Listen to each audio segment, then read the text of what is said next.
The Bitcoin Group, the American original. For over the last 10 seconds, the sharpest Satoshis, the best Bitcoins, the hardest cryptocurrency talk. We'd like to welcome our panelists, Dan Eve, the Crypto Raptor. Howdy ho, Bitcoin. Amin Rafi from Bittopia. Hey guys. John Light from Sovereign. Hey folks. Ben Ark from LN Bits. Not at all. And I'm Thomas Hunt from the World Crypto Network. Moving on to issue one. Issue one, Bitcoin moves towards $28,000 as the world's largest crypto extends losses. Everyone thought that the price of Bitcoin and altcoins were just going to go up forever, but everyone was wrong. They went down recently, and everyone is freaking out. Bitcoin's dropped to $28,000, and it's dropped nearly 8% after rising to 30,400 a few days ago. They're saying that the Federal Open Market Committee has increased its benchmark federal funds rate by 475 points since March. Trouble for Bitcoin? Dan Eve, why is the price of Bitcoin down? Certainly has nothing to do with the magic 8-ball. It's down because as the best contra indicator in the world, I said it would go up last week. I wouldn't said it would go up. Don't quote me on that ever, unless you're going against me, and then it's good to bet against me. But yeah, there's quite a bit of news, wasn't there? Like Bittrex, the SEC Bittrex suit. I'm not sure that would spook general. Bitcoin is so much, but obviously when the rest of markets go, it's it kind of produces this bit of a cascade, right? And there was Gensler being grilled, and he was being asked about Ethereum, whether it's a security, and that was quite funny, where he was just like, well, you see, he just couldn't answer it, whether Ethereum was a security. Maybe that kind of spooked people. But again, would Bitcoin really follow Ethereum? That doesn't usually happen. Usually it's Ethereum following Bitcoin and everything else following Bitcoin. Maybe it's just general price consolidation, right? Because we had a bit of a pump. It was, not too long ago, it was 20,000, just touching under 20,000. The weekend of when USDC depegged. So it's had quite a run since then. That's only just over a month or so ago. So yeah, maybe it's this kind of consolidation movement. I don't know. I'm not good with triangles and stuff like that, like these chart experts. I tried to ask ChatGPT. It doesn't comment on the price. I tried to convince it otherwise, and it still says no. But if you're having problems getting it to write your code, you just need to ask it 10 times, and it continuously says no, and it's a language model. And then if you ask it nice enough and enough times, it eventually writes the code for you. So that's one tip for ChatGPT. But yeah, unfortunately, I don't know. It goes up, it goes down, it goes sideways, but eventually it's moon. ChatGPT setting a horrible example for men in our society. Amin, why has the price gone down? Is it the interest rates, the scary securities talk, or something else? So it's two ways to approach this. One is no one knows. The second way is I think it's healthy. I think it's healthy for this to occur. You can't just have prices go up and up and up. That's when it gets scary. That's when I would pull my money out if it didn't drop for a bit. But price is no reflection of its actual function. It never has been. Most Bitcoin purchases actually occur over the counter. So that's something people forget about. There was what's the guy from Fox News? Forget his name. Tucker Carlson. Yeah, Tucker said he had this theory where he's like, oh, price of Bitcoin is going up because these malware and hacks are happening around the world, and governments need to go on exchanges and buy Bitcoin to pay these hackers. And I'm like, governments don't go on like Coinbase.com and like buy Bitcoin, It's like, hey, mate, let's open up a Coinbase account for the US government. I'm like, all of these happen over the counter. It's a stupid thing to think it's going up because governments suddenly need it for malware and hacks. So that's my two Satoshis for that comment. It's always difficult to figure out the price. The media is always just pulling out whatever event happened. Oh, Joan Rivers passed away. That's why the price of Bitcoin is down. John Light, is Joan Rivers responsible for the crash in Bitcoin? Man, what a time to be alive when 30,000 to 28,000 is a crash. No, probably not. I suspect it has something to do with the fact that there are more sellers than buyers. Other than that, I don't know. I don't look at short-term price movements. I'm most focused on Bitcoin adoption, the growth in merchant adoption and adoption by long-term true Bitcoin believers. And all of the indicators that I'm looking at are up and to the right in that regard. So, these short-term price fluctuations, I think they're just day traders and speculators kind of getting washed in and out of the market. And it's just noise. It doesn't really have any, I think, real meaningful effect on Bitcoin long-term, or certainly not on Bitcoin's fundamentals and the real value that it brings to society. So yeah, that's my 2 cents on that. I think it was on a recent episode of Mad Bitcoins. He said, if the price of Bitcoin went down $2,000 back in my day, that would be it for the price of Bitcoin. It'd be over. Ben Ark, what do you think about this $2,000 swing in Bitcoin? Yeah, I agree. It's just day traders. And it's exactly why you shouldn't day trade, because even if the general value of Bitcoin is going up, which is significant, I think we all know that, then if you do day trade, then you can just get wiped out by some random, hiccup in the market, because there's more, like say, more sellers than buyers, and then it pushes the price down. And particularly in Bitcoin, it's such a thin layer of actual people buying and selling Bitcoin, which moves the price like, the little ripples, and then the general current obviously moves in another direction. But Bitcoin's such a strong place at the moment. It's all the Nostar integration, people using Bitcoin on Nostar. There's like there's going to be a slight lag that those people will be using zaps, and they'll get a little bit of lightning. They'll be zapping each other on some of these Nostar social platforms. I know most of them are Bitcoiners, but it's also pulling in a lot of non-Bitcoiners. And then after that lag, they'll be like, well, I probably should buy myself some of this Bitcoin. It's pretty cool. I can send these microtransactions to support tweets or whatever. So I think the Nostar impact is going to be huge for Bitcoin. It could easily get it to rally up to like a couple of $100,000 a Bitcoin, let alone all the other reasons we should be all using Bitcoin. So yeah, this is exactly why people shouldn't day trade. It's one of those little hiccups in the market, which is really meaningless, like unpredictable, comes and goes. Just buy some Bitcoin, hold it for a decent period of time.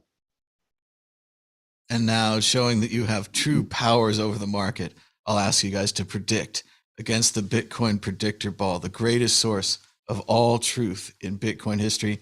Dan Eve, will the price of Bitcoin be higher or lower this time next week? Higher. Amin Rafi, higher or lower? I'm going to go up. They say never short, so I'm going to go long. John Light, it's been all positivity so far. Higher or lower? 1 BTC is 1 BTC. Oh, a push. The worst answer. Ben Ark, higher or lower?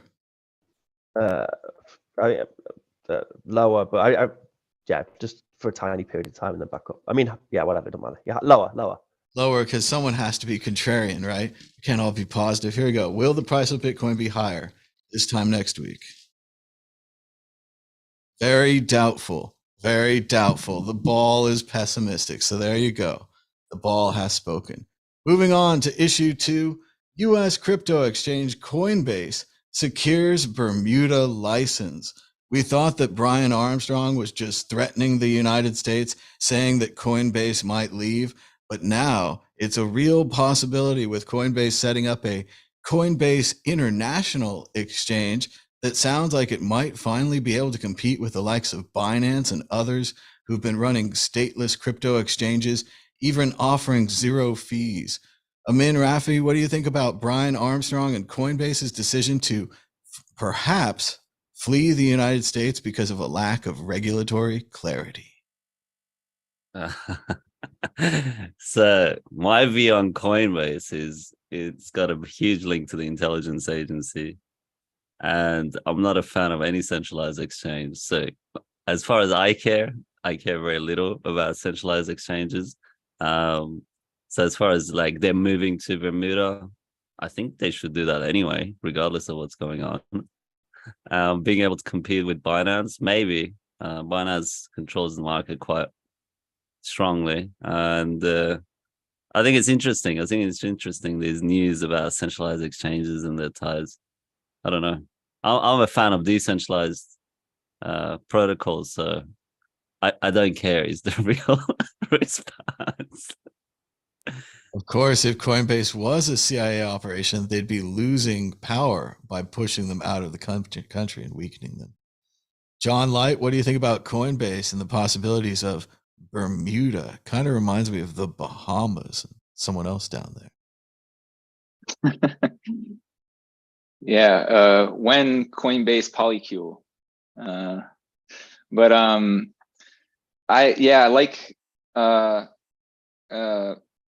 I don't have a very strong opinion about this either. I work on a project that builds a decentralized exchange on the Rootstock Bitcoin sidechain. I'm an advocate of non-custodial or self-custodial decentralized exchanges. To watch the centralized exchanges kind of wriggle and squirm under regulatory pressure, I mean, it's, I think, to be expected. I think everybody expected that at some point there would be some sort of challenge from regulators to Bitcoin exchanges or crypto exchanges, broadly speaking, especially these exchanges that are trading so many different tokens of dubious quality. I think they're just kind of setting themselves up for that kind of like face-off. My understanding is that this particular showdown with the regulators was driven by Coinbase's desire to open a derivatives exchange, and that, of course, is pretty heavily regulated activity, and so they were bound to face some sort of challenges. I do think it is kind of strange that they haven't been able to do it in the US. Like, there are other derivatives exchanges in the US. It's just, the question is, why can't Coinbase specifically do it? I think that's an interesting question, but overall, I think that this is just, more positive news for like decentralized and truly like censorship resistant exchanges that, don't have to worry about this kind of pressure because they can't get shut down. It's just running autonomously on chain or in peer-to-peer protocols, and it just can't get shut down. So that's the kind of thing, protocols that I'm focused on, that I'm most interested in. And I wish the entrepreneurs in the space the best of luck, but I don't know if that route is really going to be the best and most sustainable route long term. So I would advocate for people to look at decentralized exchanges and truly, decentralized and censorship resistant protocols instead of trusted centralized custodial intermediaries. We've talked before on this show about the idea of kind of good times for Bitcoin and bad times for Bitcoin. And there was this kind of great period where you could transfer money from your bank account to your Coinbase account. It was really easy. And it's also really easy to look at it and say, that will all go away. If they decide to get rid of Bitcoin, all that will be left, like John's saying, is these decentralized option, meeting people in person. We've seen local Bitcoins go down. Paxful recently went down. They are trying to cut off a lot of those things that were made. And what will likely happen is a more decentralized version of those things will be launched if we really need them, which we might. Ben Ark, it's interesting to see Silicon Valley's star Coinbase start to fade here. They were doing everything the right way. They were going to be the regulations guys, the ones that got in there early with a monopoly and shaped the regulations. Now it seems like he's going on the run. He's putting on the pirate mask, as we talked about. What do you think, Ben? I mean, they've probably just given up. Like, maybe there is some Bitcoin bias in the US, and that's why they haven't been able to become like regulated in the way they want. So he's just, whatever, just give up. We're losing money, fighting this unwinnable fight, this unwinnable battle with US government. And there's jurisdictions which are far more like regulatory friendly, which is what we always say, and we've said a bunch of times on this group, that the countries which are friendly to Bitcoin, or, they have, clearer rules, and they're probably not going to shift those rules as flippantly as someone like the US might. They're going to be the ones who capitalize on this huge industry which is growing, which is, I mean, I don't know how much of their operations will be moving to Bermuda, I suppose, but people are still going to benefit from it, and that'll just be a pattern we should just continue to see. And I'm sure as Coinbase, other companies will follow suit from Coinbase. And I think, well, if Coinbase is going, I might as well go as well, and then they'll leave as well. So it's a shame that the US is going to leak that talent in the industry. But yeah, absolutely, we should all be concentrating on the real juicy bit, which is the decentralized exchanges. You said you're working on a decentralized exchange on Rootstock on the Bitcoin sidechain. That's really interesting, John. I just wanted to ask, could you tell me a little bit about the project? It sounds really cool. Sure. So it's called Sovereign, and we have an automated market maker smart contract that's been deployed to Rootstock.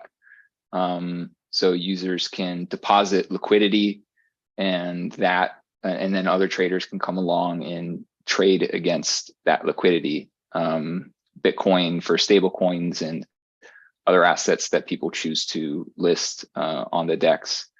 And then we also have a borrowing and lending facility where people can, again, deposit assets to lend Bitcoin or stable coins and other assets. And then users can come along and like combine the trading and the borrowing and lending to do margin trading. So they can trade up to 5x leverage on margin. So all of that is happening like on chain.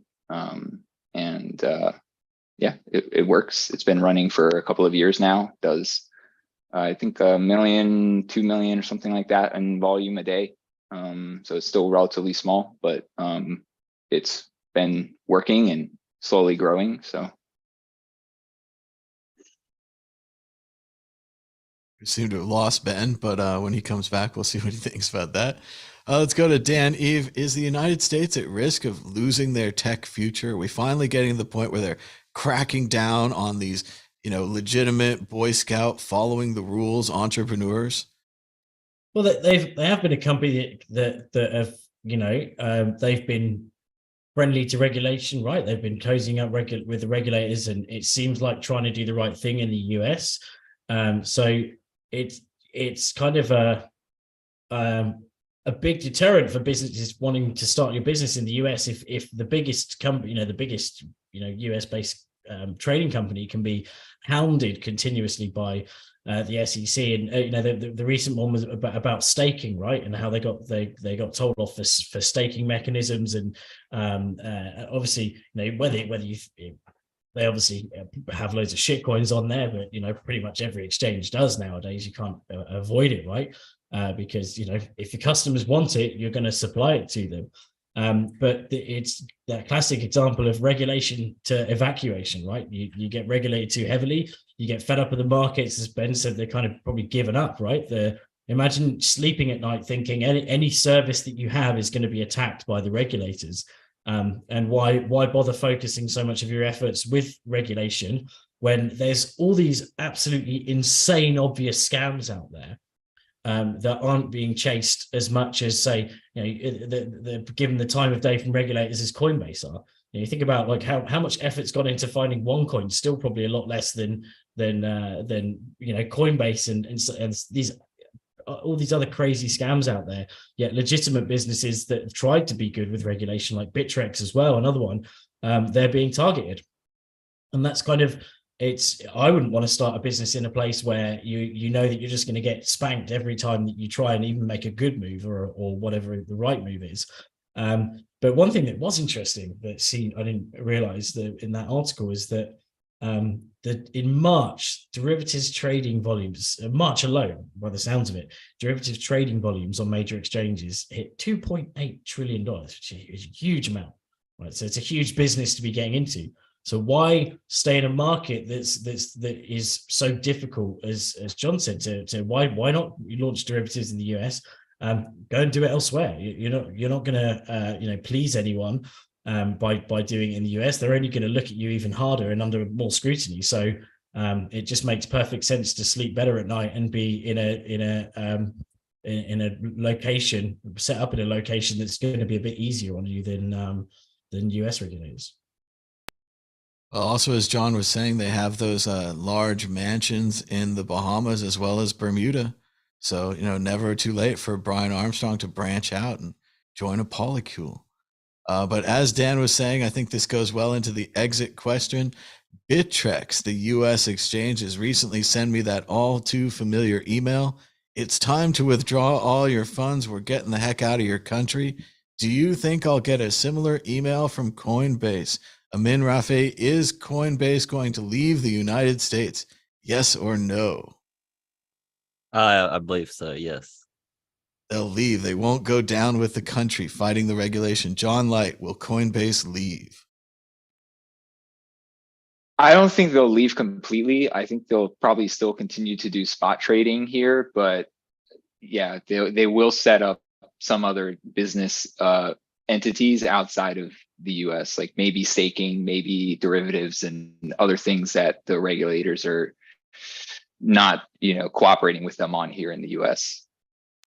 I do love the idea of them losing kind of like their virginity here. Like Coinbase is like, we're better than those other exchanges. We don't do those things. We don't work in the dirty, sneaky countries. We work in the US. And now they're like, we aren't making enough money. We need to go to that sneaky country. We need to do those weird derivative things. Dan, Eve, while Ben gets set up, will Coinbase leave the US? Well, one move could be, I agree with John. I don't think they'll leave completely. One kind of smart move for them might be, if they're really that worried about, about regulation, since Genzo again recently was grilled about Ethereum being a security, he confirmed that Bitcoin is not a security. So what if, plot twist, Coinbase went Bitcoin only in the US? They were like, get the hell out! Sell your shitcoins now. Well, not sell your shitcoins, but transfer them out now with Bitcoin only in the US, and that could get them back in the good books of some maxis. It will be like when Jesus threw the money changers out of the temple. Everyone will cheer. Ben Ark, you're back. What do you think? Will Coinbase leave the United States? Yes or no? No, I think the US is going to become a little bit clearer regulatory. John, I'm so gutted I missed that explanation as to your project, but it gives me a good excuse to watch the video back afterwards. So I'll watch the whole thing afterwards. But yeah, cool to see that you're building a decentralized exchange. That's clearly the answer, and I'm very glad to see people using Rootstock. It's great. All right, we're going to move on to the middle of the show. Check out madbitcoins.com. We're celebrating our 10th anniversary today. 10 years ago today, made a little Mad Bitcoin show, and here we're going to watch the first one. It's only 30 seconds. I don't have a microphone. I'm kind of yelling at the camera, but here it is. 30 seconds of Mad Bitcoins on April 21st, 2013. Good morning, Bitcoins. I'm Fiat Currency, and here are today's Mad Bits. Butterfly Labs actually shipped something. Working. Giga hash in the wild. That's why I've sent my money to Butterfly Labs, and I'm in line with everyone else. Can you feel the momentum? Giga hash in the wild. Buy Bitcoins today. Mad Bitcoins.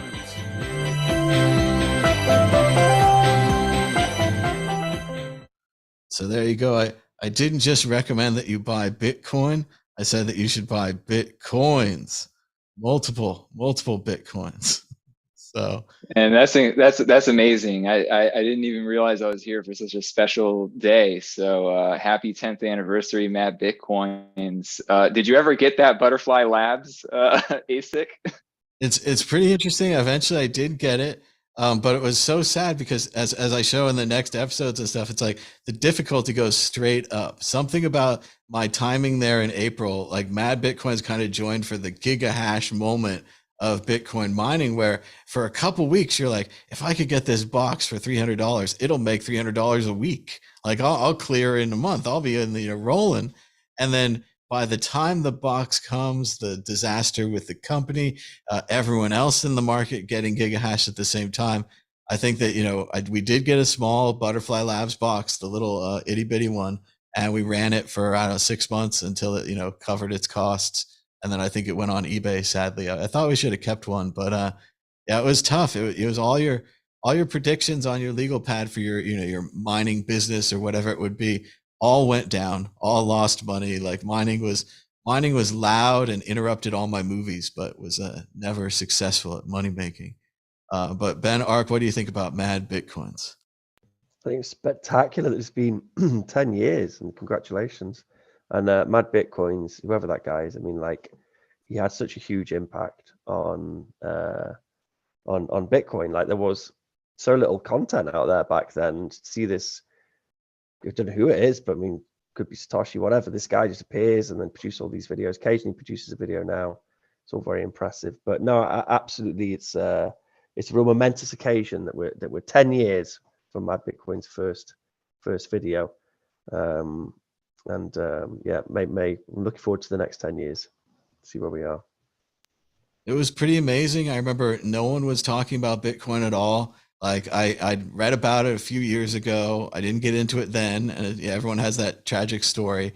But around 2013, I had it on my list of like January things to do. So by the time it gets to April and the price has gone from like 30 to 300 or 30 to 100 or something disastrous like that, I was like, well, it's finally time. I give up. I'm going to get in, because I was like, oh, I should have got it at $1. I should have got it before $1. It was all these things. And then once I was in, it was like, well, all my $1,000 in savings is gone, and no one is talking about this. And I think it's just the greatest thing. I was so excited to read about the possibilities and think about how, kind of like an Aikido move, something small like the Bitcoiners could flip something large like the Federal Reserve or the state, or the way money was done, or even just having people send money across the internet for cheap, even just getting rid of Western Union, where if you're sending money back home, it's not eating up all your money, especially kind of the poorest people who are sending money back home. And as well as just from like a artistic perspective, I was really excited by the idea of the QR code, and that on the end of the Mad Bitcoins episodes, there's a QR code, and whoever you are in the whole world, you could scan that and you could send like $10 to Mad Bitcoins. And I thought that was just the neatest idea, because I knew YouTube took a cut. YouTube, gets on your butt for the taxes, and everyone should pay them, of course, but it's very complicated if you only make a couple $100 to pay the $3 in taxes, but you should all do it. But this crazy Bitcoin thing just jumps over that. So if you had it in an artwork or a poster on a wall, someone could support that cause, someone could help that person with that QR code, just because of Bitcoin. And then now later we see with the Lightning Network as well, it's like a new way to send this Bitcoin. Dan, Eve, what do you think of the Matt? Go ahead, Ben. You want to talk? Or no, I was just going to say it's really interesting just having my Bitcoins on the right, consistently on the right side of history, because obviously a lot happened between then and now, and a lot has changed. But I think one of the most important things is my Bitcoins was always on the right side of history, and for a lot of people, like me, I was a fan of the shows. It was like a guiding light to help give information, give good information, which we could form opinions around and then make the right choices. So yeah, it's great. Well, I felt very much like in the beginning, like if I didn't report on it, that it didn't happen. And so I didn't really watch like other people's obligation. Yeah. And also I wanted to give my kind of spin, my sarcastic take, or with Bitcoin, usually my positive take. And one of the big things about Bitcoin I wanted to do is I wanted to be positive about something. So many times you're like the government or the secret conspiracy or whatever, and they're dragging you down, and it's impossible to do anything because the enemy is so everywhere. And with Bitcoin, it was like, no, everyone can do a small thing. Like getting one person into it is a success. Talking to the taxi driver or the Uber or leaving someone a tip, all these things are a success. And they're also just buying the stuff because you're taking the money out of the banks. Like it's it's the ultimate contribution to Bitcoin is just getting some. You know? Well, and that's what they would do too. If they disagreed with something, they'd take their money out of it. And we have the chance now to have an option, to have a plan B, as they say. And like you're saying, Ben, I remember during the scaling crisis that I kind of felt like Bitcoin was going over this waterfall. I was like, what's going to happen? Why are we going over this cliff? Like, are we sure we want to do this? We're going to fracture the community. And I kind of went there and I was going on Twitter and I was just kind of hassling people, trying to get them on my show every day. And I did that kind of series of shows where it was like an emergency in Bitcoin. And I talked to Roger Ver and I got, his full side of the story. He was having trouble using it as a merchant. And it seems that he could have gone on to the Lightning Network and had success there, but he didn't see that succeeding. So he wanted to go his own way with the Bcash. And then I talked to all the other technical people and they had their own perspectives. But it was really nice to try to put the pause button on Bitcoin there and try to get those interviews together. And then by the end of the week, I was pretty much, there's no uniting these communities. Roger Ver and his group wants to do what they want. That was, no 2x movement came out of, my Bitcoins and the Bitcoin group and things, didn't it? And for most people, I think for most of us, that's when Bitcoin actually had value, when it beat the big corporate interests, and we were like, okay, this thing is, it is censorship resistant, it can't be controlled, and that's when it really got interesting. So, yeah, on the right side of history again. Well, and it was so unlikely that we would beat them. First with the UASF, getting that in there over what we now think to be the wishes of Bitmain and Jihan and the ASIC boost issue. And then the second thing where the corporations were like, oh, well, now we're just going to double the blocks because we feel like it.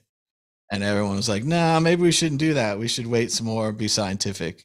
And it was interesting, Ben. I remember when we went to the Bitcoin Paris type event. I forget which one it was, but it was fantastic. All these other people were into No 2X as well. And they had stickers and they were talking about, and they put it in their presentations. They're like, by the way, No 2X. And it was like this sudden idea where it wasn't just us like at home being like, maybe we shouldn't do that, just being cautious. It was all these like kind of serious researchers, guys, the programmers, the people actually involved. And I think that really united and helped the community. Dan, Eve, what do you think about Mad Bitcoins? You remember your first time? Oh, indeed. It was like, I can't remember if I'm pretty sure I watched you first before I listened to the first two I listened to were yourself and Trace Mayer when it was Run to Goal. And yeah, it was back when there was no media, like even then there was just no media coverage, right? There was every now and then you'd hear, not even a mainstream news, it would be like some side news outlet that would cover something that was nefarious Bitcoin related, but you couldn't get news from anywhere. So yeah, it was just great to hear a refreshing like news source and something that was really interesting as well. Like, that you're hooked in by the psychedelic backgrounds and the hat. And if you'd have listened to Tom on that very first day, when it was on the 21st of April 2013, it was $123, which would currently put you about $27,170 up. So kudos for anyone that bought at that time. I went down the same route as you. I bought Butterfly Labs. I bought Blocker up to Cubes. I bought all sorts of stuff. I tried to get in on the Jupiter miners. Is it Jupiter miners? But KNC ended up buying a load of script miners for Litecoin and others. Flower Tech was the one that I got hooked into.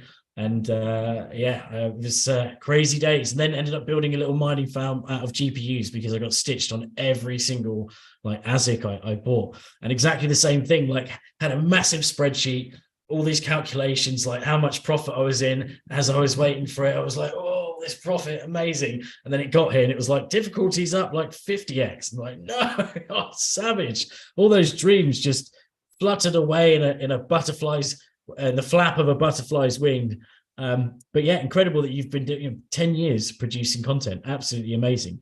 And yeah, I was just proud to be part of the World Crypto Net as well, which is also must be nearly 10 years as well, surely. Yeah, it's about 9 years for the World Crypto Network. And actually, I think the Bitcoin group started before the World Crypto Network. So we'll probably hit the Bitcoin group's 10th anniversary pretty soon. Oh, right. What episode is it as well? What's the episode? This is 355, I think. Wow, 355. and those are weekly. So those are hard to get with 52 weeks in the year. And I think one of the big successes, not that Mad Bitcoins caused it, but I think we all caused it together by, talking about Bitcoin, tell everyone about Bitcoin, all the podcast, everything else, is that now Bitcoin is regularly used as a joke on late night talk shows. They're like, da da da da, Bitcoin, ha ha ha ha ha. Like everyone knows what it is. Like it used to be, too technical or drug money, and it wouldn't be a joke like that. Now it's like Bitcoin that people lose money on, Bitcoin, that weird currency that I don't know how to use. It's too confusing, which is a much better place for us to work from to try to build it up. But yeah, they do always. And I've seen it just casually, just, it's not like they invested in Bitcoin. So I think that's a huge victory for the whole space. Amin, do you have any memories of Mad Bitcoins or anything you'd like to say? Yeah, for sure, man. So I got into crypto in 2013. I remember buying the first Bitcoin for 50 Australian dollars. And I was like, this is Warcraft money, man. I just got scammed. What is this one on my screen? I want my cash back. But then, yeah, I went and read the white paper properly and got involved a lot more proactively and learned a lot more. And you were definitely one of the main people that was allowing people to in a digestible manner receive the information in regards to what's going on and how to be involved and all the other exciting things that was going on. So I definitely remember that show, and it was just different, there was a lot of people that were involved from a developer's perspective, and it was boring, man. It was really boring to hear a lot of like the dev talks and all this stuff that they were just like preaching to the choir, and it wasn't very like inclusive of other people who didn't have a technical mind. And your show definitely did a great job in terms of being able to make it fun and make it interesting and get people involved in that way. So I always do appreciate that. And also seeing you at the Hackers Congress and being able to be a part of that. And, it's been a great journey for me personally as well. Just like all the OGs that got into it and where we are at now.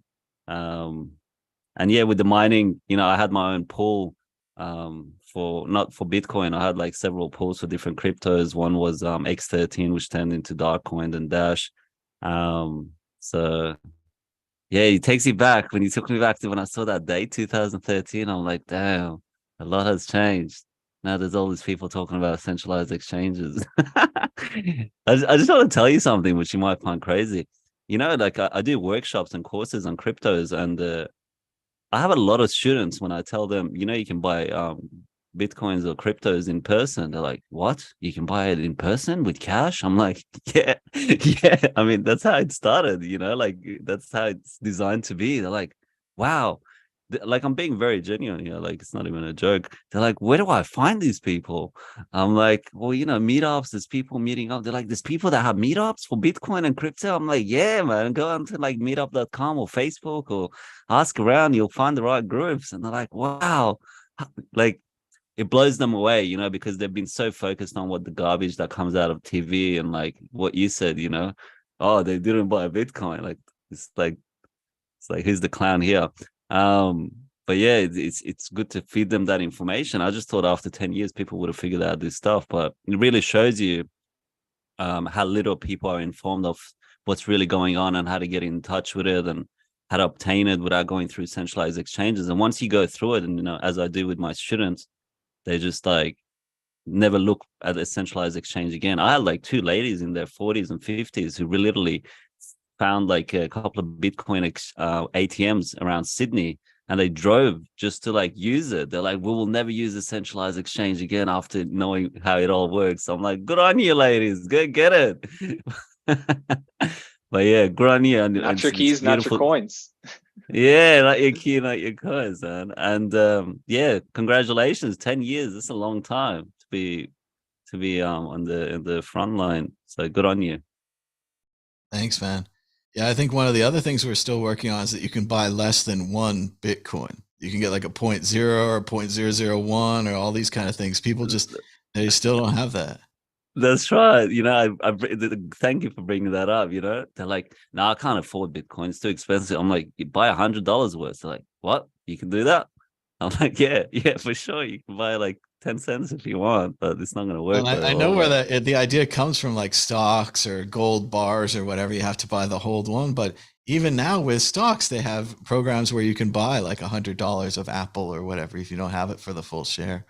But it is really funny. Like Amin was saying, I kind of having John here is great too, because we used to go to the San Francisco Bitcoin meetup together. And it feels kind of like we went to college together, and then we all went away in different places, and then the crazy COVID happened. We all stayed home and nobody got to meet up. It's like, I haven't seen everybody in 3 years and all this stuff because of just how the conferences went and how the COVID went. But it was great, as Amin was saying, to get into the Mad Bitcoins because there was no kind of humor in it. There was no lightness to it.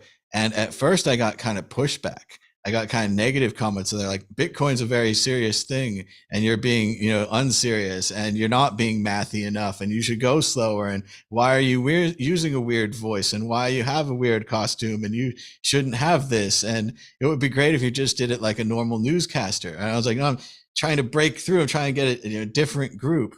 And that's what's so interesting is that did kind of happen. We went from like the libertarians and the cypherpunks to kind of normal computer people to kind of normal people. And then to see, as you guys were talking about earlier, how like the NFTs and the art movement brought in all these people. And now we're seeing, as Ben was saying, through Nostr and being able to just share information, just notes and other stuff generally could bring in our next round of users. And our earlier rounds of users, they don't even necessarily like the new rounds. They're like, I don't like the art people, or I don't like the notes people that just want to send data around, or especially when it gets combined where the art people are now, stacking their notes data in the blockchain as Bitcoin stamps or Bitcoin ordinals. Now there's a whole nother debate going on. But I think all of this is great. I think it was great to add this fun of Mad Bitcoins to the Bitcoins. And I also think it was great things like Let's Talk Bitcoin that also started around the same time, that was more serious and that was more like call-in radio and more serious stuff. All of those voices together and all the new voices got us where we are. So I think it's great that everyone has that perspective. And thank you guys for responding about Mad Bitcoins. We did this kind of impromptu. And my goal tomorrow is to get up early and try to watch some of the old episodes, maybe hang out with some people if someone's around.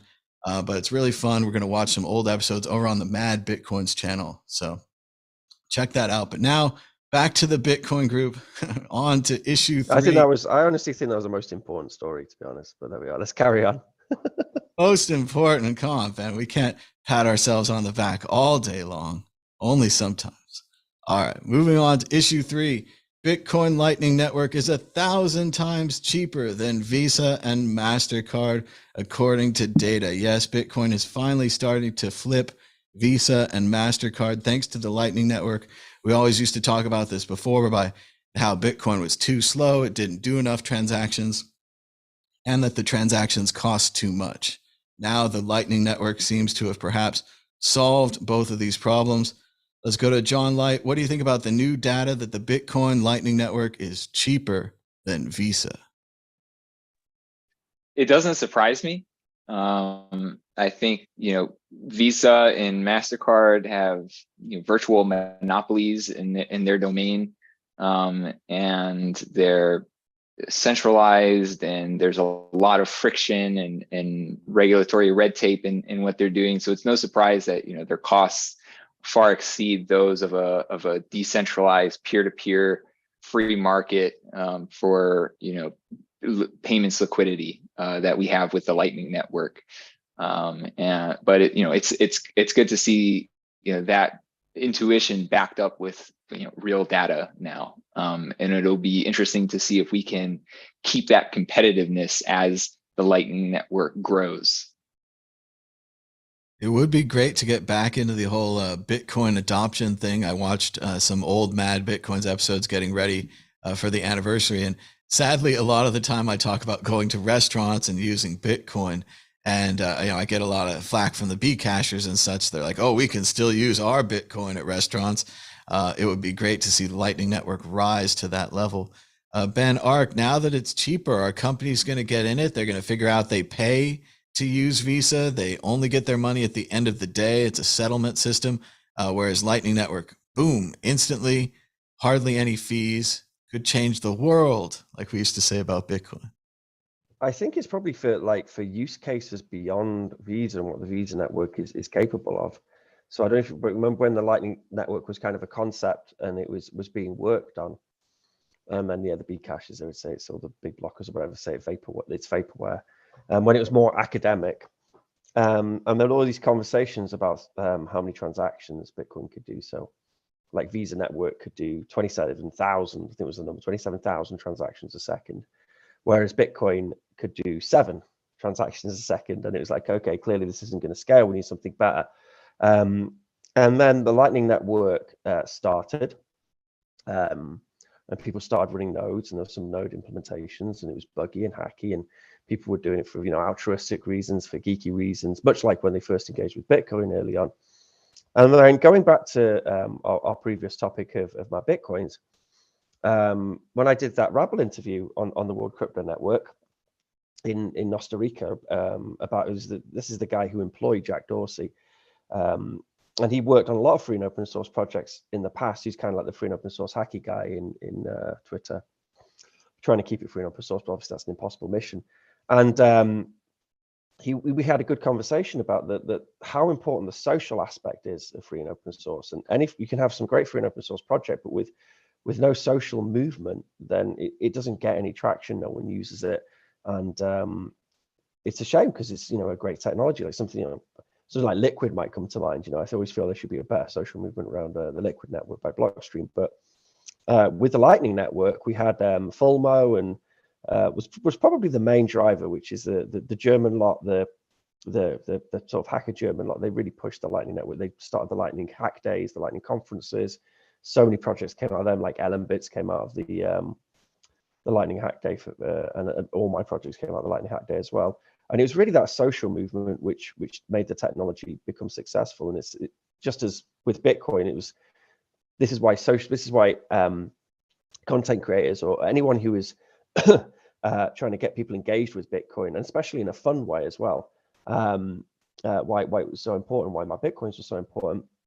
But now to see Bitcoin, the Lightning Network being used and its original use cases. So Visa network can do 27,000 transactions a second. The Lightning Network now, it's surpassed Visa's throughput capacity or transaction capacity, and because of that, we can do tiny little transactions. We can be sending fractions of a penny, which is what people are doing on Nostar. Currently, they're zapping each other and they're sending these tiny little amounts of Bitcoin and tiny little amounts of value, which Visa just can't do.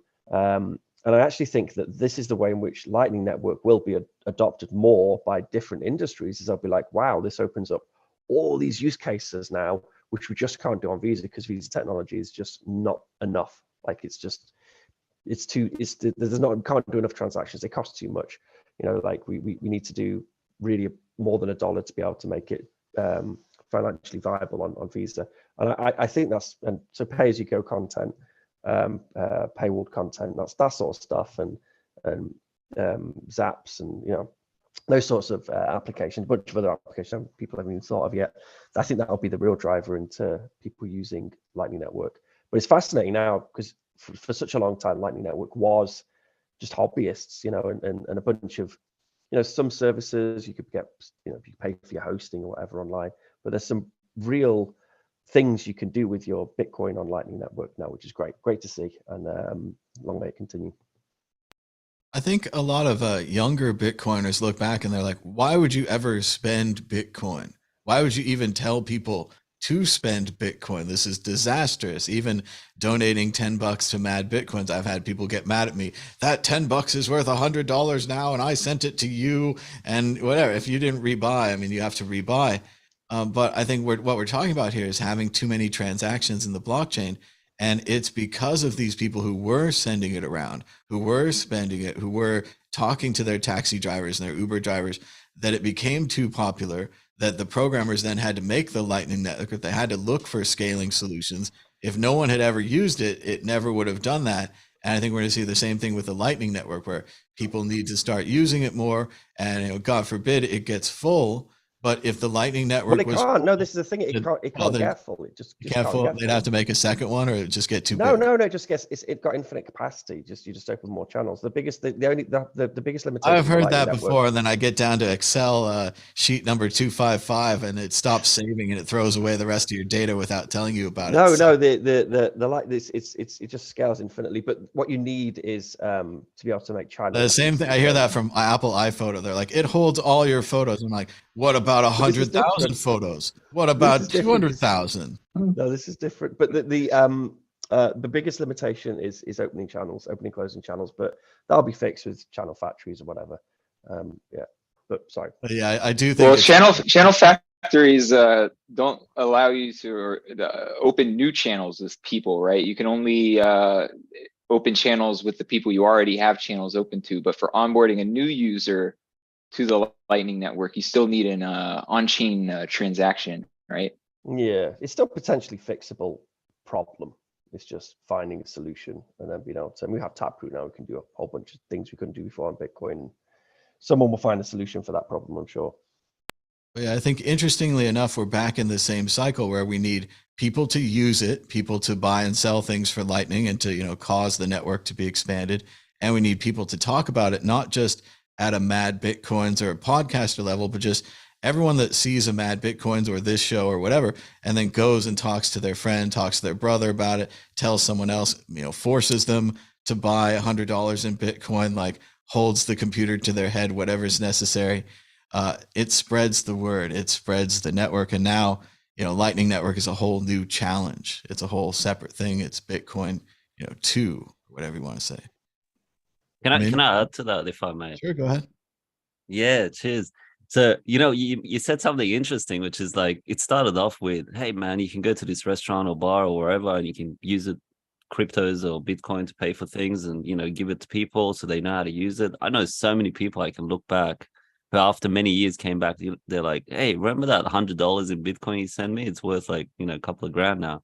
I say it's beautiful to see these things, but somewhere along the line, and I say this as part of, some of the videos I do, people's minds got hijacked and they, started believing in this concept of huddle, and don't spend it. And they're like, and I think it's such a toxic mentality to have, because it really, does damage in terms of adoption and people being able to use it and actually learn to use it with other people and pay for things.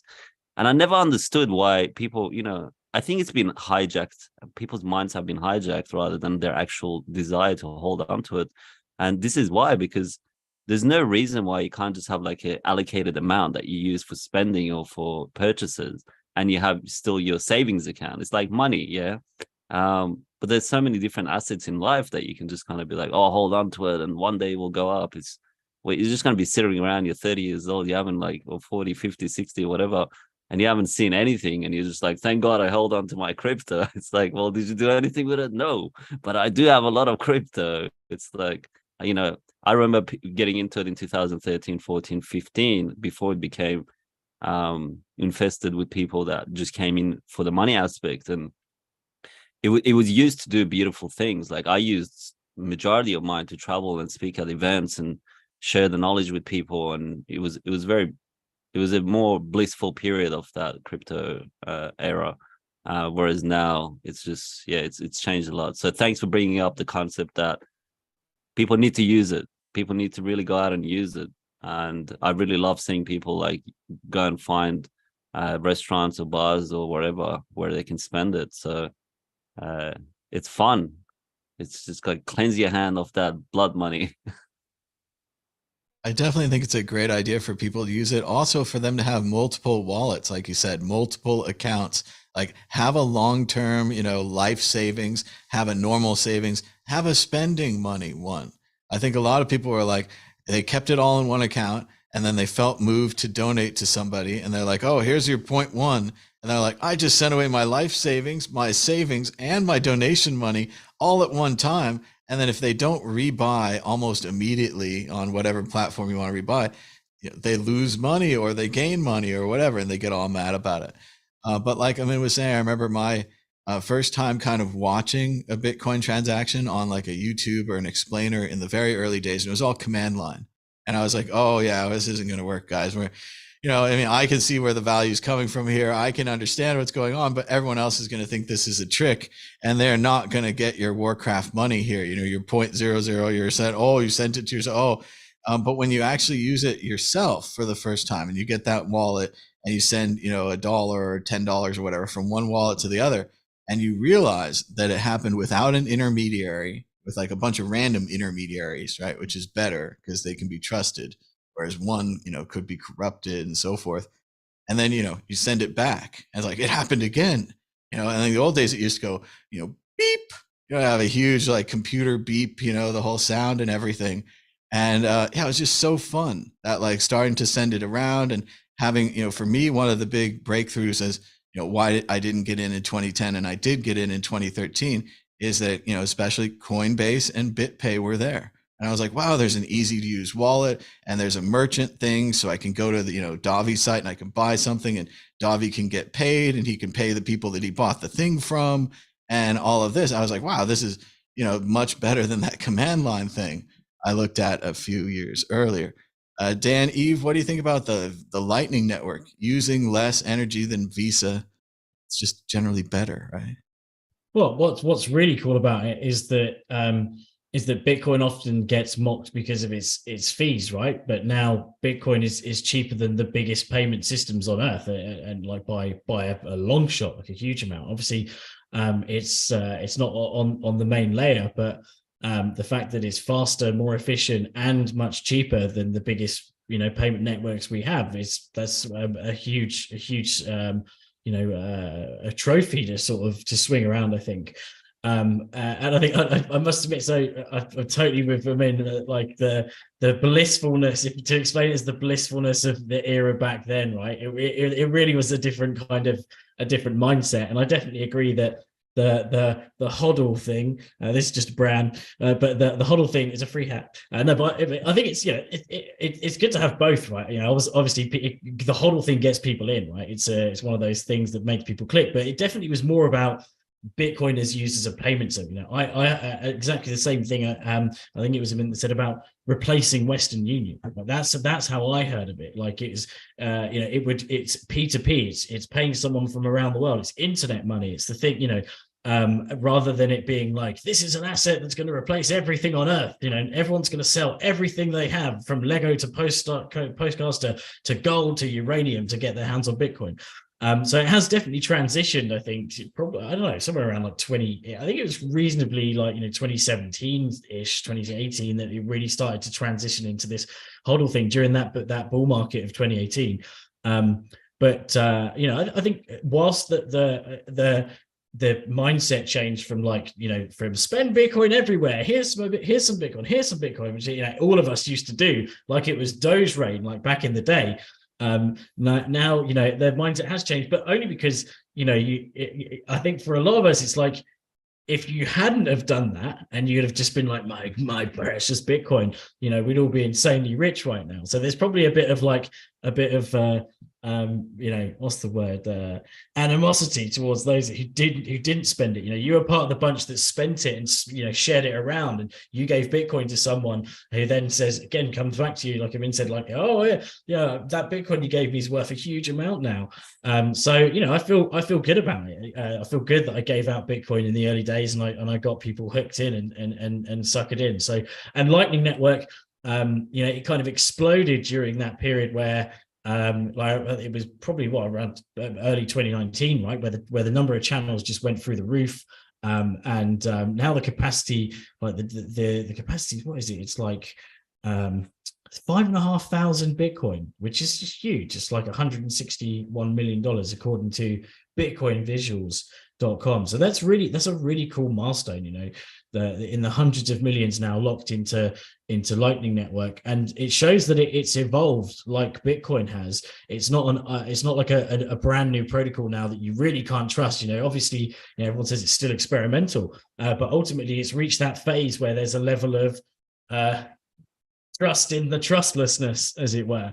And that's brilliant. It's a great thing. It's reaching this level of maturity, and it is starting to be accepted by businesses. And if you're one of these places, like they said in Cape Verde, where they have to pay up to 8% to Visa and MasterCard, Like, that's an insane amount. Your business is losing out on huge profit when it could be accepting Lightning Network.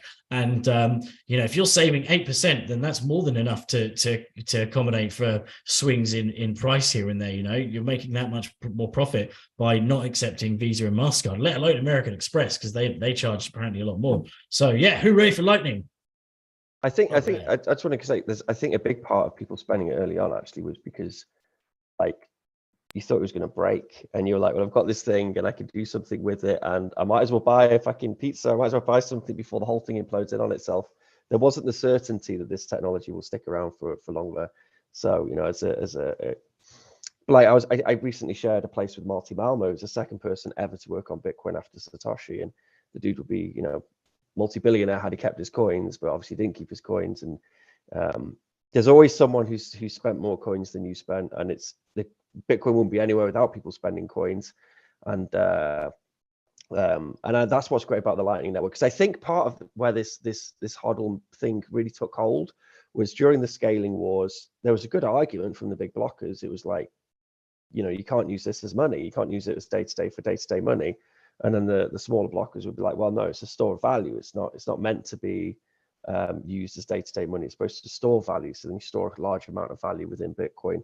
But now we can have Bitcoin on-chain, Now you have kind of the best of both worlds. So just like you say, Thomas, you have your savings account, which is your Bitcoin on-chain, stored somewhere super safe.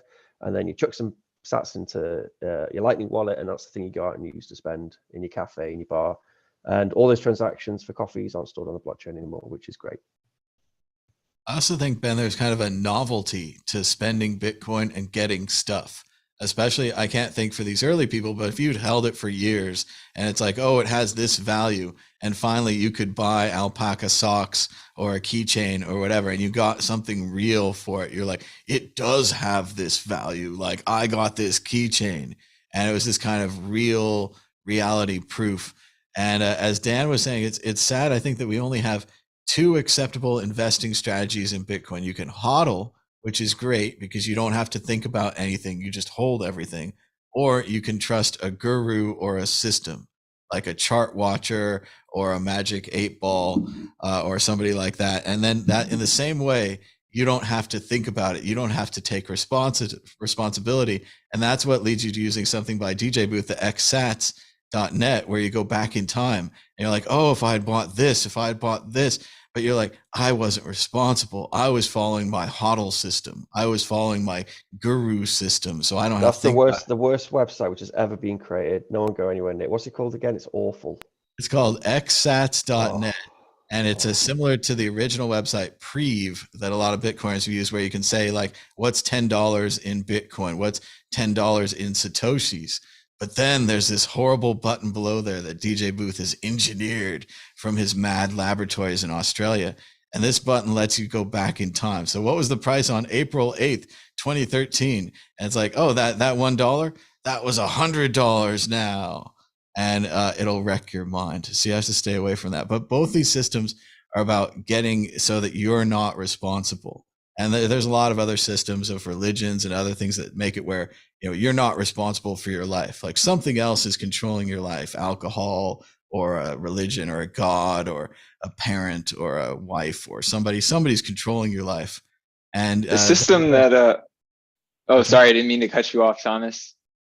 I was just going to say the system that I'm a fan of is DCA, dollar cost average, and spend and replace. So I think if you do those things, if you like Bitcoin, you do those things, you'll live a life with very little regret.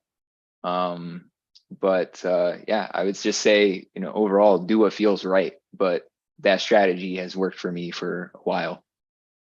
And I also think, like Amin was saying, you have to find this kind of middle way between never spending. And like Ben was saying, like, if I had bought in 2010, I never would have talked to any of you people. I wouldn't have went on YouTube. I would have been at home like Howard Hughes with the long fingernails and the jars of piss. And I'd be counting my Bitcoins and going, ha, ha, ha, ha, ha. Right. And I imagine the same for minus Marty or whatever. I don't know. But the same thing. If he had that wealth, you're not out there talking to people. You're not going to meetups and stuff. Obviously, Mad Bitcoins is not rich. I go to meetups and stuff. You could tell. But I think It's that just a front. exactly.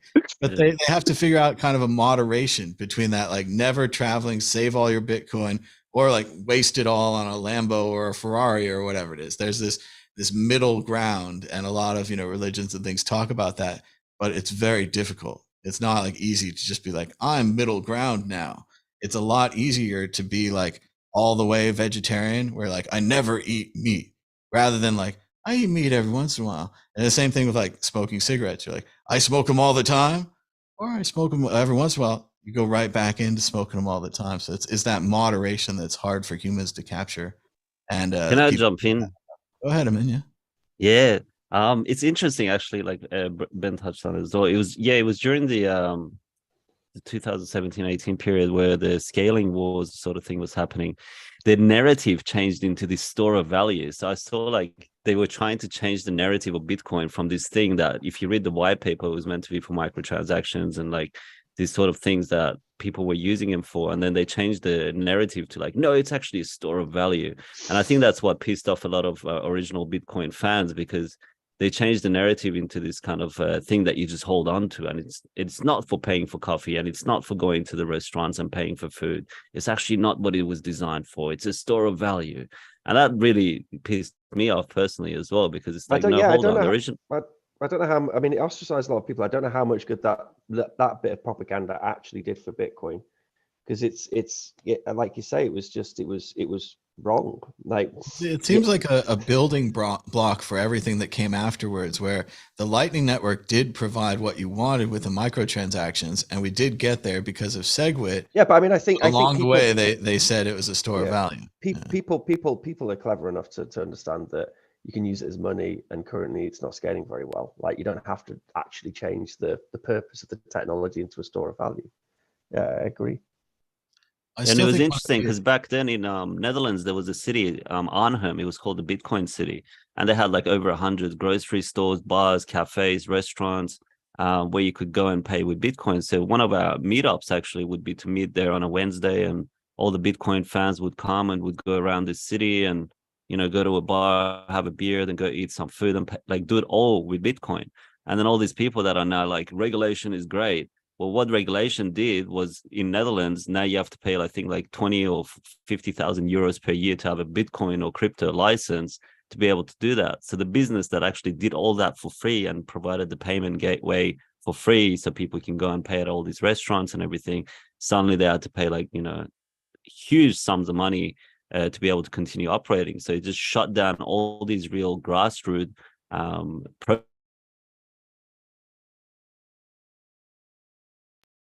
Oh, seems to have lost Amin, but I do think one of the problems. I really enjoyed it. Yeah. So one of the good things about Bitcoin, but also a problem, is it has so many features that it's kind of like a Swiss Army knife. So tell someone it does payments, and they're like, "That's great," and you're like, it also fights, online censorship. And they're like, "Oh, I like the payments better," and all these kind of things. Different people like different things, and they're all true. You pull out all the different blades of the knife; they're all there. And then you tell someone it does all those things, and they're like, that's ridiculous. No one thing could do all of those things. Like, you're making this up. So it is very difficult to explain, I think. Amin, do you have more on or Dan, you want to go first, and then we'll go to Amin on the Lightning Network. But go ahead. Well, at least now we've got the best of both worlds, right? So Bitcoin on chain is store of value, and you can still get the store of value if you're using it on Lightning Network on layer 2, but for a much cheaper transaction rate. So exactly, you said, like, you've got your savings account and your wallet, and those are two completely different things. No one ever takes their whole life savings around with them. So you've got access Bitcoin that's very easily accessible, that can be used in lots of different places and used very cheaply and ultra fast, getting around that thing of like, when people said Bitcoin can be used for coffee, but I sent a transaction, it still hasn't been confirmed and my coffee's gone cold. Like, you can't say that anymore because you can use Lightning. So it transacts faster than it takes to actually pour the coffee. So yeah, screw you guys. I agree with you, Dan. No one keeps their entire savings in their checking account and so forth. A fun story, we were playing video poker at one of these machines recently, and usually they have like a top to the bet, like a max 5 or max 10. But this one had no max bet. So when you pushed max bet, it put like all $60 that you had in the machine into one hand of blackjack. So fortunately, my brother won, so he pulled out of it. But interface questions like that, you think max bet is usually 5 or 10.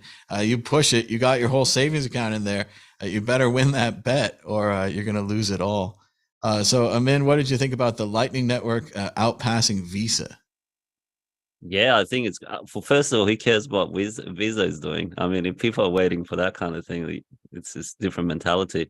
I think it's great. I think it allows Bitcoin to be, used as something for daily purchases. I mean, I lived on crypto for over 10 years. So for me, like, if people understand how the fiat system works, they should do well. I would suggest that they do whatever they can to not use it. So it's not just like we use Bitcoin because it's this cool thing, or like, it's decentralized money. It's like, screw the fiat system. Like, clean your hand of something that has caused so much devastation around the world, like caused millions of people to become homeless at some stages, caused millions of people to lose their livelihood. And so many things have happened through the fiat system. So when you have a choice, you should exercise it. It's empowerment. It's a tool of human extension in terms of freedom. So it's strange when people don't use it. And you can always buy more. Like when people are like, I can't spend my crypto, you can buy more, man. You get more. It's fine. Clean your money, your fiat, and put it into crypto, and it's all good. So I love that people can do that. And it also allows for people that host podcast shows. So there's a guy, Euro, from the Hackers Congress. You've met him, Thomas, for sure. So he has his entire podcast on a platform that you can do with Lightning Network, and that's great. So you watch, you listen to the podcast, you watch it, and you can straight away tip him and support all these artists. So it's like we did a full 360. Yeah, we were like, yeah, micropayments, no store of value, and the Lightning Network. Oh, okay, we're back to micropayment. So it's great. I love it. And screw Visa. So who cares? It must be very frustrating for the Bcash fans who are like, we wanted micropayments the whole time, and we just circle back. But again, I think Bitcoin can be everything to everybody. It has a lot of different features.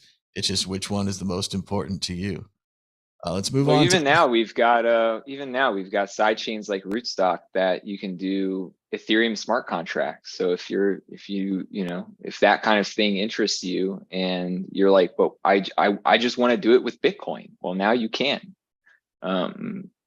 Bitcoin, yeah, it's a programmable money. So I think it's just up to people to use their imaginations and think of the cool new things that they can do with it. And it's probably possible. We have the NFTs from at least 2 or 3 different angles now, with counterparty, ordinals, stamps, liquid NFTs on a side chain. I'm sure Rootstock NFTs. Rootstock NFTs. I'm sure I haven't seen them, but I'm sure they have them. And they're out there. It's great. It's a great way to spread the word about Bitcoin and to get more people in different uses of these networks. But yeah, it must be frustrating to those who are like, I want just one usage, or one usage was more important to me. And John, you kind of reminded me back. I remember Vitalik was considering putting, the Ethereum network onto Bitcoin. And that was his early first ideas. And then it became the altcoin and all the other altcoins. And it's funny to see that come back. And that's kind of what we said at the time. We're like, Bitcoin will do this. It'll just take longer. Like the security issues, getting things adopted, SegWit, things like that. It'll just take longer. And no one has any patience for that. But then if we wait long enough, you see it happens anyway. Like Bitcoin did get all these things. I think altcoins are a high time preference activity, but there's some useful R&D going on out there. I'll have to see how it goes. And what's really cool is seeing these people coming back to Bitcoin as well. These great Ethereum developers, and some of them are coming back to Bitcoin to work on Bitcoin stuff. So I'm loving that, the flood of new talent we're getting in Bitcoin from it. Sorry, Tom. And we always said we'd welcome them back, and we'd welcome Roger back, and so forth. We do welcome them back. And also Bitcoin, the currency, the protocol, the code, it doesn't care. It didn't notice you're gone, even if you wrote angry messages about it and so forth on the Medium or Twitter or whatever. Bitcoin, the protocol will be fine. You can come on back. So, all right, is everyone done? All right, I'm wait. See that big pause there? Oh, wait. All right. Moving on to issue 4 because we're running out of time. A Newton grandmother scammed out of $20,000, used Bitcoin ATMs to send the money. We've talked about this before, especially with our friend in the UK who actually has a convenience store where he's seen this happen. The lady was kept on the phone. She was told that her identity had been stolen. They were going to get her a new social security number, and they were going to help her move her money over to protect her identity. Of course, they were moving the money into their own Bitcoin wallets. The way these scams work is they keep the person on the phone the whole time. So the person's driving to the bank, the person's driving to the Bitcoin ATM. And as our friend has described in person at a convenience store, they'll keep the phone glued to their ear. Someone will say, "Hey, what are you doing? What are you doing with the $20,000? What are you doing with this, massive withdrawal from your bank that you're now shoving into a random machine that you've never seen before?" And these people are just kind of in a trance, and they're in a trance and they're just intent on sending this money. And then they wake up. It said this lady sent 2 tranches of $10,000 before she went to her lawyer. She could have went to her lawyer first, then sent the money, and she could have kept it. But before. Dan, Eve, what do you think about scams like this? They're going to be more and more common. The common denominator, of course, is the Bitcoin, which cannot be canceled or easily returned. I actually think, sadly, we haven't kind of seen peak scam yet. I think that it's a technology that, let's face it, because it's so good, it can be used to scam. And I don't think we've seen enough of it. I would have expected to have seen more kind of ransoms and things like that. Maybe it's because they're kind of played down and the institutions or whatever that are being companies that are being ransomed want to be quiet about it to protect shareholders and that side of things. But I think there's definitely it could be abused. Sorry about the noise, my dogs are rattling around. So it could be abused a lot more. So, but when it is, it's obviously really sad to hear instances like that. Like you said about the ATM.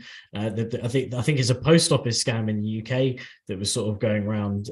You also get the HMRC scam as well, and people frantically trying to withdraw money from here, there, and everywhere. And wasn't it that in the article about Ian Freeman a while back, they were saying, right, no, he was asking more questions than the banks were of people making nefarious transactions.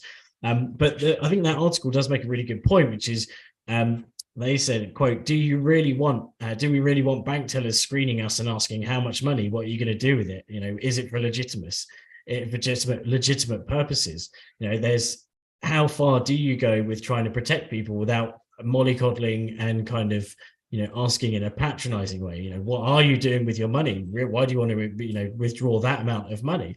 And let's face it, 20,000 really isn't a huge, I mean, it's a big amount of money, but it's not huge compared to what could be deemed as a big sum of money nowadays. So it's you've got to be strike a careful balance between trying to protect people and not intruding on their personal space and putting them under pressure to answer questions. Now, obviously, there's certain people that should be more protected. Like, I don't know if is this stereotyping, but like the elderly, right? Because they new to technology could fall for certain scams more than others will, because they're kind of maybe to not say less streetwise, but then I know loads of young people that fall for absolute conkers of stories, like I did for Dopeone finding having a treasure in his ass, or which is probably fake. I don't know. Who knows nowadays? But yeah, it's just really sad when anyone loses money from a scam. I've lost many a penny over the years in Bitcoin scams. Probably the most I've lost value wise was when it was actually Cointelegraph promoted the fact that, and Bitcoin News promoted the fact that KNC miners were back in 2019, I think it was. And I went in on it because I thought, I trust that, it's been around multiple news sources, blah, blah, blah. And they even had setup articles about companies, legal companies that was taking over KNC miners. So I thought, they've really set up to this kind of the launch date or whatever. And then I sent multiple Bitcoin. It turned out to be completely fake. And I knew immediately after pressing the button. But anyway, anyone losing Bitcoin is bad. Maybe she needs to go and raise funds on Tallycoin. Well, obviously, the bank should have some kind of minimal standard. Maybe no one on a cell phone should withdraw more than $10,000, something like that. But obviously, the scammers will adapt.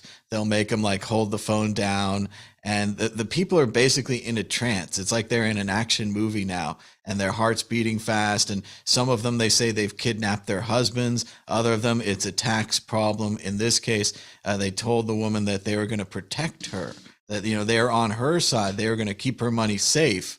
And of course, tragically, she's sending her money away. Amin, Rafi, what do you think about these Bitcoin scams? Are they going to continue? Will they get worse? It's been happening for a long time. I feel a lot of it, there's so many scams occurring even beyond Bitcoin. I know a friend that got scammed, I think 75,000 Australian dollars, and it had nothing to do with Bitcoin. You don't see that on the newspaper or like, on the news media, like fiat being targeted for, but that's why they want to bring out the digital IDs and all that jazz. I think, I'm dubious of these articles, especially given the source of the article. I'm not going to take away, the person's pain having to deal with it. 20,000 might not be a lot in today's times, but for some people, that's a lot of money. That's all their life savings. So I feel for those people. At the end of the day, don't be greedy. That's what I'm going to put it at. Like, there's a karma to every action we make, and I don't want to be rude to that lady, but you should question your motives as to why you did that, without even consulting with an individual that may have a greater understanding of it. So I don't really blame the scammers. I blame the people that participate in being scammed. I know it's a two-way road. No one's forced you with a gunpoint to go and like give that money to an organization. You should just, if you don't know any better, or if you're in a vulnerable position, just consult with your peers or people. Just ask questions is the first step. But if you're so blinded by greed that you're just going to go and cash out 20K and just force its way into a machine in the hopes that you're going to get back some amount that you promised, that's more on you than Bitcoin or any other technology or anything else that's going on out there. That's just my 2 satoshis. Personal responsibility is a big part of life, people. Oh, it must be a strange feeling, though, for them to use this machine they've never used before, one of these weird Bitcoin ATMs, and it just be like shoving this money into it, more money than you've ever put into a machine before. You buy a candy bar or something. It's not like this. But again, I think they're under a trance.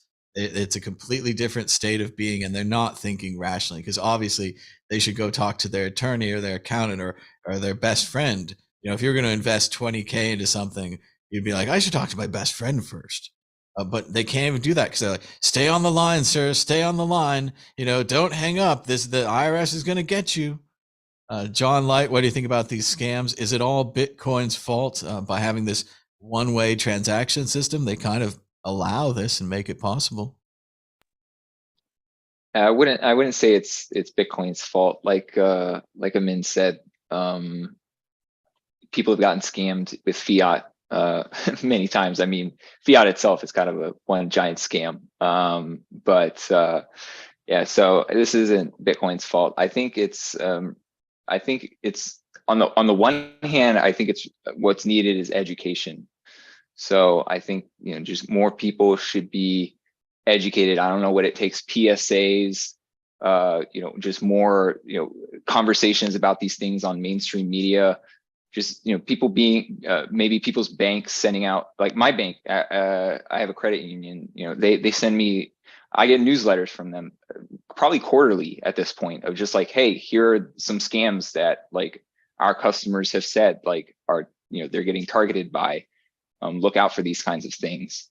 So I think that kind of education is helpful. I've also seen at Bitcoin ATMs in my neighborhood, they actually have either signs or like on the screen, you have to like read like in like big, bold letters, like, Bitcoin is commonly used for scams. If you have been contacted by somebody asking whatever, like, don't use this machine. And you have to like, click a button to like acknowledge that you read this message. And, I think, but, there's only so much you can do to like try to protect people from themselves when it comes to that side of things. But I do think that more of that, just making people aware of the adversarial environment that we're in now with all of the technology that we have nowadays that's used, especially now with AI and like voice faking and you know, things like that. Like the scams are really getting next level now. And so it's just, I think, important to make people aware and yeah, to like remind people like, hey, if you get that call, like maybe, you know, sure, like you can kind of suspend disbelief for a moment and like hang up, call the IRS back, or call, you know, the Social Security Administration back on the number that you know is theirs, that's on their website or on, you know, some paperwork they sent you, and say like, hey, did you just call me? Did you know, yeah, what's this about? And just you know, show a little bit of skepticism for these kinds of things whenever somebody calls you or contacts you asking you for money. And then on the other side, I think, you know, having these like protective measures, like if somebody like a bank is going to be a custodian of your fund, like your money, they should maybe have some like extra measures in place to protect you, or have, you know, certain things that you can opt into to say like, sure, I want to be able to withdraw maybe like up to $1,000 with no questions asked. But if it's more than that, yeah, like at least ask me what, like why I'm doing this, or maybe even if you're like if you are maybe elderly or something like that, like you can say like, hey, I want to have my significant other sign off on, you know, larger transactions, or maybe, you know, my child or my lawyer or somebody like that sign off on larger transactions, just because like I know like I'm getting older, like my understanding of technology isn't so great, or maybe I'm starting to get, you know, some dementia or something like that. Like I think having these safeguards in place that people can opt into, I think would be, you know, good to have. And we have that with Bitcoin. We have things like multi-sig, and you know, I think it would be good to have some of those things in the fiat system, because it can be just as ripe for abuse as, you know, cash or electronic cash like Bitcoin. Well, and I think people have to see that in the right way, is not a restriction on their account or a restriction on their freedom, but a protection from these scams. Because like you're saying, John, the old guy should be able to spend $100 wherever he wants. But if he's out spending $1,000, maybe he should talk to his son first. There's also timeshares and multi-level marketing and all kinds of other things that you could get in trouble with, where if you had a little protection on your account, and sure, it could be turned off, and if you want to buy the Vitamix or whatever, they'll sell it to you. But to have that protection and to see it as a protection, also, as John was saying, I think education is the most important thing. And I should really write a book about this, but I do think we made a choice when the propaganda of World War I and II were successful, and we brought everyone home, and then we switched to advertising propaganda, where if you have too smart of an audience and they're too good at critical thinking, they see through the advertising, right? And this is a big problem. So you have to have them educated to the point where they can be valuable to society, but not educated to the point where they see through the propaganda. And this leads us to these people getting into these panic states when they pick up the phone and an authority figure tells them to stay on the line and go withdraw 20 grand and put it in this machine. That's part of success. Like they need to accept that they're supposed to be doing that for Budweiser or for you know, Goldman Sachs or whatever the correct marketing choice is, not for that guy on the phone. So there's a hole there. They also had a really interesting interview on CNN recently, and I'm not supposed to get political, but it was all these people from Fox News, and they were telling them how, you know, the Dominion lawsuit worked out, and the Fox had given them incorrect information on the election, and that they recently paid $757 million about this incorrect information. And pretty much all four of these like well-educated, nice people, slightly into politics, they said, I'm going to keep watching Fox News. Like they had this big interrupt, this giant, the largest defamation case in the United States, a huge interrupt. Like maybe you should look at your actions and say, wow, you know, a moment of clarity. I've been drinking too much. You know, look at your actions. Instead, they all said, without a doubt, they're like, I am smart enough to see through propaganda. They're like, Fox could be throwing the greatest propaganda in the world at me, but I, random normal guy who hasn't studied history and so forth, am smart enough to see through it. I'm going back to the well. And it was pretty crushing and pretty tragic to see it, but that's how we are as people. We believe more in ourselves than maybe we actually have. And those critical thinking skills are the hardest things to teach, the hardest things to learn.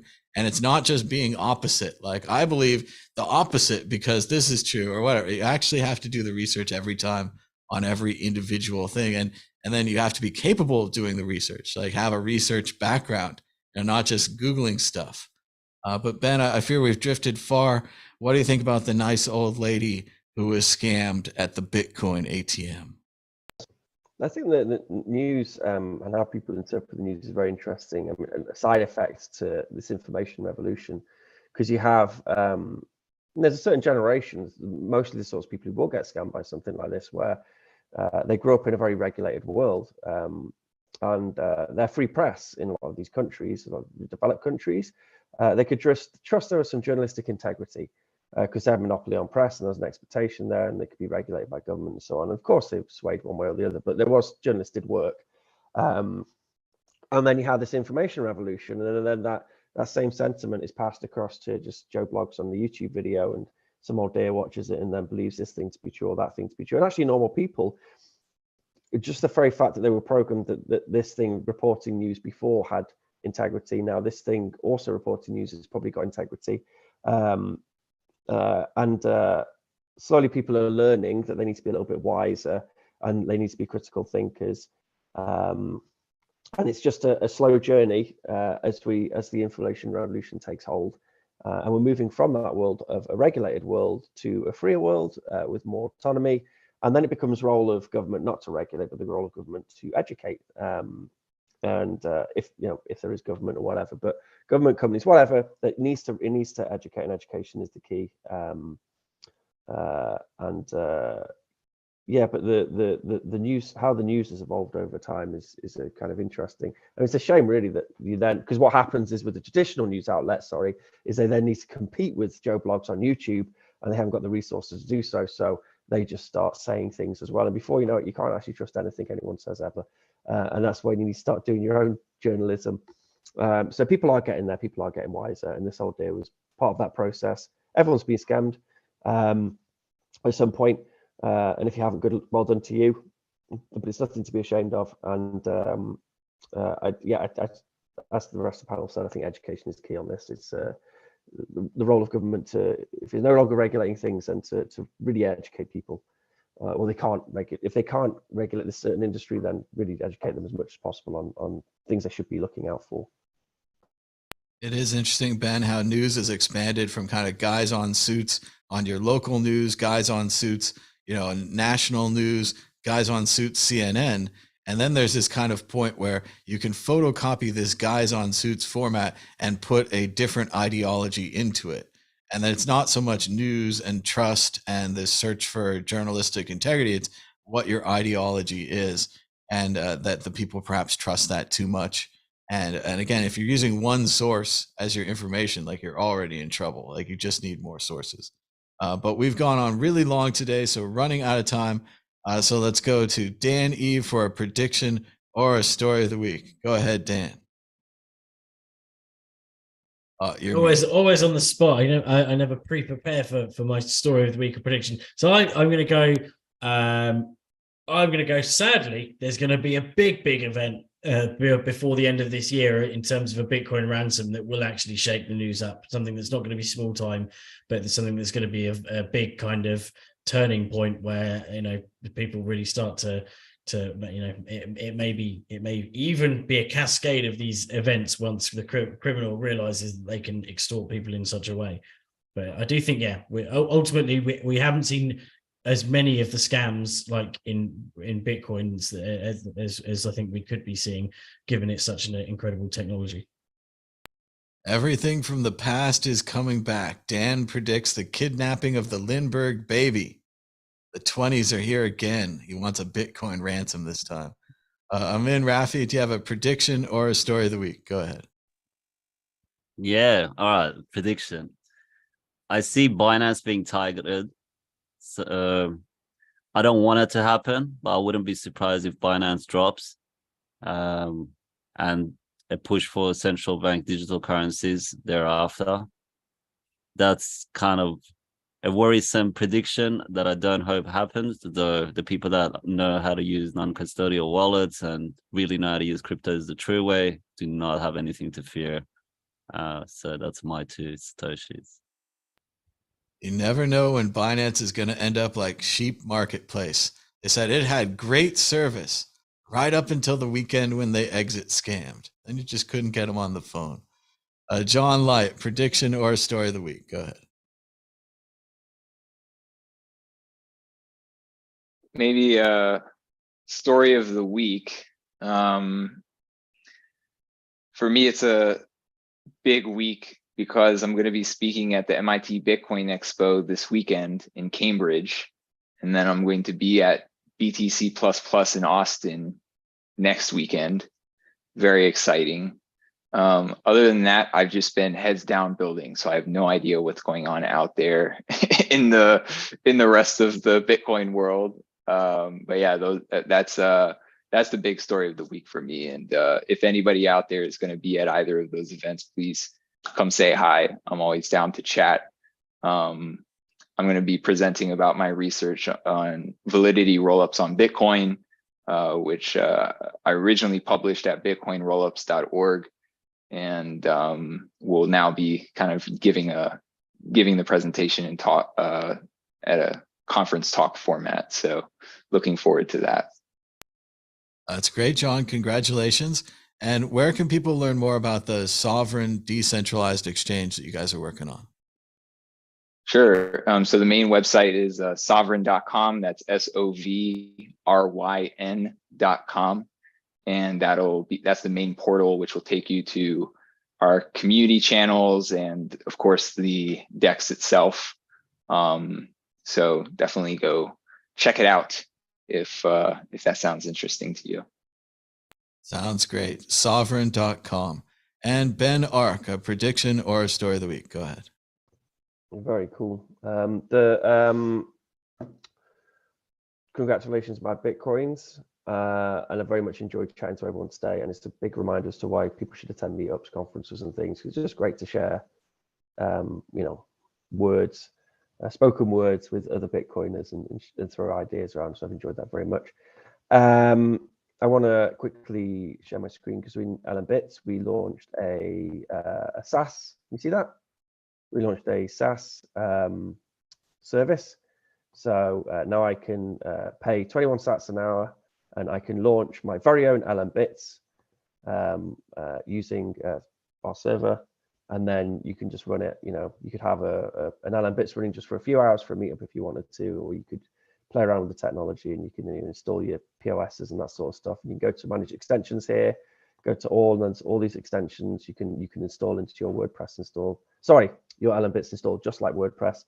And that's all now possible through our SaaS, which we have for the cheap price of just 21 sats an hour, and you can pay hourly as well. So pretty good way to get people to experiment with the LNbits software.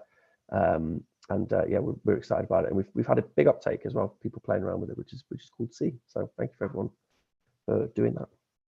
So previously, Ben, you had to set up a server or a node to run LNbits. Now you can kind of rent an LNbits extension from you guys?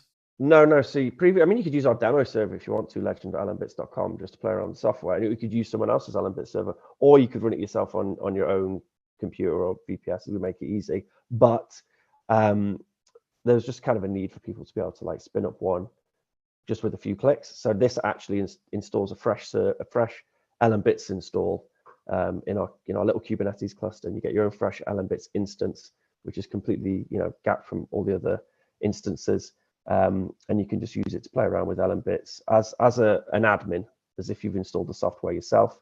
But you can do that for just 21 sats an hour, as opposed to actually having to install the software yourself. So it's kind of like Docker. You have a container and you can have your own LNbits instance in there. It's a bit like say WordPress.com, I suppose. If you can't bother to spin up WordPress yourself, then you go to WordPress.com and you can spin up WordPress, and it would spell like that. That sounds great. And people can try it at lnbits.com. Yeah, just go along, play around with it. Yeah. All right. And Min, did you want to tell people what Bittopia is and what you're working on with Bitcoin education? Thanks for opening up that channel. I felt a bit left out. I'm like, I should have, put my project on there too. Thanks for coming back around.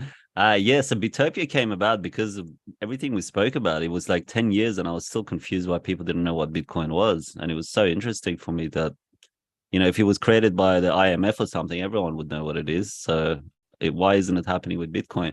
So I did like a word cloud and did a kind of a survey as to why people are not using Bitcoin in the way that it was designed to be. And the number one thing was knowledge. So it confirmed my kind of hypothesis as to why people are not using it, which is lack of knowledge, education. And I also saw that the education industry, much like the financial industry, was top down, in which the end users pay the cost. The systematic risk is passed on to the end users. So in the education industry, I saw the same thing. So I wanted to flip that around and apply to do what Bitcoin did to the financial industry, to the education industry. That's where Bittopia University came about, to decentralize education and to go about like bringing about all these forms of knowledge that are hidden or censored in mainstream forms of educational institutions. So it's not just about, we're going to offer programming and all that. There's so many forms of knowledge that's just hidden in the traditional institutions you don't have access to. So we've done really well. We won a grant from the Swarm Council Foundation to develop some parts of our system to be able to reward students, incentivize the student process, to be able to have like each course its own treasury so they can fund and to be able to empower students to become entrepreneurs, not just go out and work for some Google or Facebook organization. Having that DAO system be applied to the university framework is proven to be very powerful. We partnered up with a university in Switzerland to create our DAO course together. So we're making really good progress. So right now we're just looking for grants because at the moment we don't really want to go the VC route because it changes the narrative and the principles behind which we stand. And also there's another project that came about through Bittopia University, which is called Unchained Innovations. And that's if you want to get, if you want to get rid of your CIA phones and get some Graphene OS phones or Linux laptops, things like that is another service that is provided through that organization that came about through Bittopia University. So thanks for allowing me to explain that to people. That's if great you come stuff. through Mad Yeah, Bitcoins where or can your they check it channel, out? What's the webpage? Go ahead. so should I type it in the Just chat or tell them so they know where to go. yeah, so Bittopia is bittopia.org, bittopia.org, and Unchained Innovations, just unchainedinnovations.com, and that will forward you to the right place. And if you're looking for phones or laptops, just put in where you heard this and definitely they'll look after you. Great stuff, Amin. Thanks so much. Glad we got your plug in there. Dan, you don't have anything to plug? No, I'm still like incognito with what I'm working on. So yeah, I can't really talk.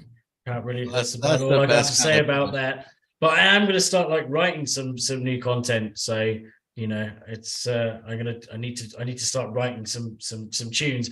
Although there is always the temptation to just get it to do ChatGPT to do it for you. I gave someone an example like the other day, and in about 8 seconds, ChatGPT 4 wrote me a cover of Hotel California about being on the toilet, and it is incredible. Like, it's just amazing. It's about being stuck on the toilet and not being able to reach the toilet paper, and it's just so good. So hopefully I won't resort to using ChatGPT, and I'll use the noggin. But either way, I'm going to try and make some new content, especially for Blockchain Mallorca, because I just spoke to Chris and should be there for this year's Blockchain Mallorca days as well. So I hope to see you there. Well, that sounds great. Would love to see some new Crypto Raptor raps.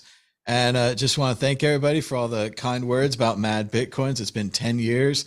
Seems a lot longer when you look back at it. It seems like a blink. Like, I remember yesterday, and I remember driving to San Francisco for the Bitcoin meetup and meeting people in Bitcoin, and then going to Washington, D.C. for the Bitcoin in the Beltway, going to Europe, meeting people all over Europe for Bitcoin. So it's been really fun. It's been work, but it was fun. I mean, editing is difficult, but when you get back into it, you're like, you get that product at the end where you're like, I'm satisfied with this edit, and that's that good feeling out of the hard work. So I have that for Mad Bitcoins. I think that good feeling out of hard work. And my general idea at the beginning was just, do 5 a week, do a whole bunch of these, crank them out. And definitely that kind of watching PTI, pardon the interruption, with the sports writers yelling at each other at the end of the show, that Tony always says, he's like, well, try to do better the next time. And that was a big thing about Mad Bitcoins. And I'm going to talk about that tomorrow. If I go through some of the early episodes, like every episode, I tried to fix at least one thing. Like there were a lot of things wrong in the beginning, but by the time you got 10, 20 episodes in, you're starting to fix very small things, and your project's starting to get really tight if you're focused on it in that way. If you're repeating it, if you're like, oh, I'm going to do this again tomorrow, I better make this easier, I better streamline that. So it's a great way to get a lot of templates out, a lot of test shows. But now I'm going to watch them all. So it comes back on you in the end. But thanks to everybody for joining us. Be sure to give us a thumbs up and push subscribe down below. Until next time, bye. Bye. Cheers. Mad